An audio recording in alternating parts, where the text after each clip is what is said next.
Speculative details about regime change in Russia have emerged from an especially interesting source.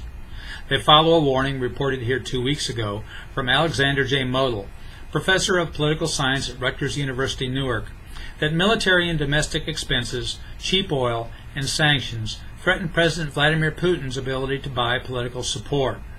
At a Chatham House event in London, a uniquely situated speaker on February 26th suggested how change might unfold. In his words, "Initially, there will be an unraveling within Putin's political establishment, which will be accompanied by a struggle between the old guard and the new younger elite. This will result in the total paralysis of the government.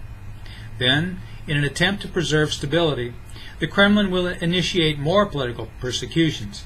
It is unlikely that it will match the scale of Stalin's purges, but most of the freedoms that were won over the past 30 years will be lost.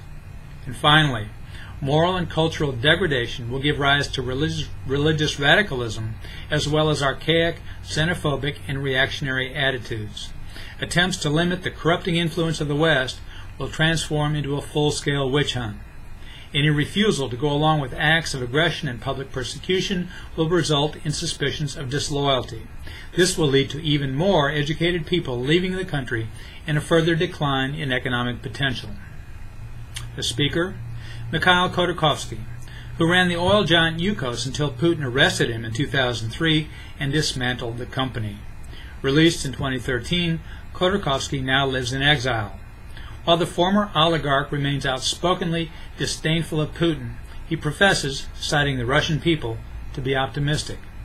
"The future of Russia and our relationship with the West lies beyond Putin, beyond his geopolitical ambitions and the warped way of understanding how the world works," Khodorkovsky said.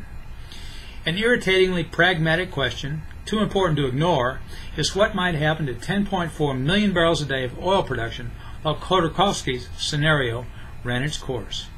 I'm Bob Tippie, editor of Oil and Gas Journal, and that's the editor's perspective that appeared first in text at www.ogj.com on February 27, 2015.